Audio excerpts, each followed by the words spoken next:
This is the second phase of the Battle of Prague, fought between the Austrians and the Prussians in the 7 Years' War campaign here in Texas. Yesterday was the first phase. We're fighting the battle over 3 9x5 tables. The first phase ended yesterday with the Austrians being deployed closer to the table that was nearest Prague itself. They had a fantastic defensive position of 13 redoubts with 20 gun models, which is 40 real guns, and they had 10 regiments deployed on there of infantry. This is the second phase. This is the center table, and they have 15 regiments of infantry and some Grens, and they have 6 redoubts here. One redoubt holds 5 guns, the big redoubt here, and they're deployed on the defensive. The Austrians chose not to deploy anything on the third table and to hold all their cavalry in reserve because they had a deep-seated fear of the Prussian cavalry and were outnumbered by the Prussians and cavalry by 700 figures or 7,000 men.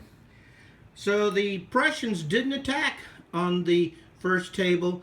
They did a flank march around that left flank and proceeded to come in on the center table with 20 regiments deployed and 5 big cavalry regiments, hussars and double-strength dragoons, and 4 more dragoons on the far left-hand flank under General Norman.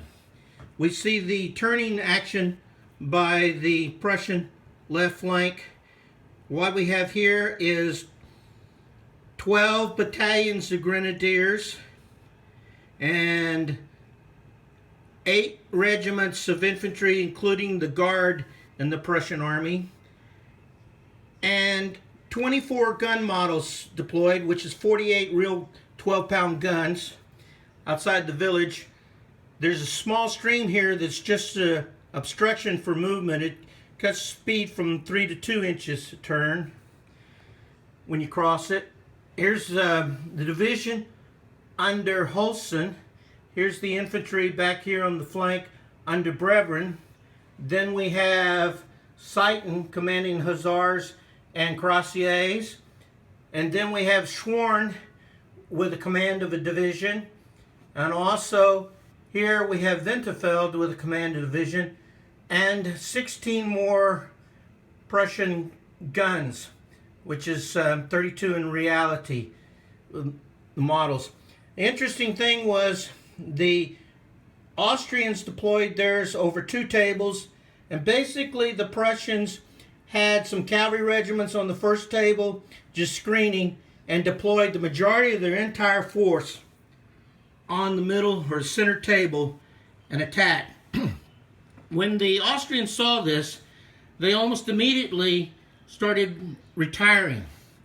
And eventually, the Prussians had to deploy. It took them a long time to deploy, so they couldn't quickly attack. They had to set up because they didn't want to go in piecemeal. And as you can see, when we called the battle, the Austrians were folding back onto Prague and retiring.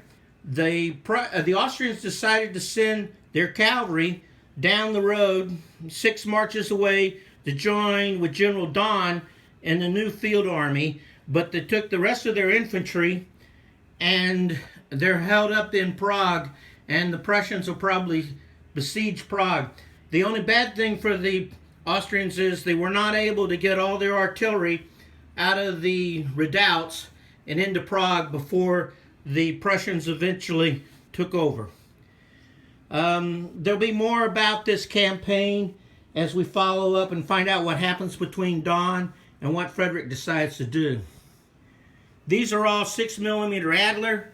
There was 14,000 figures available for the battle, and basically in the end, about 2/3 of them were actually deployed on one of the 2 or 3 tables. These are really nice figures by Adler. You can also see the flags are by Tiny Tim. The Prussian ones are. And we have 5 flags per battalion of Prussians. Thank you.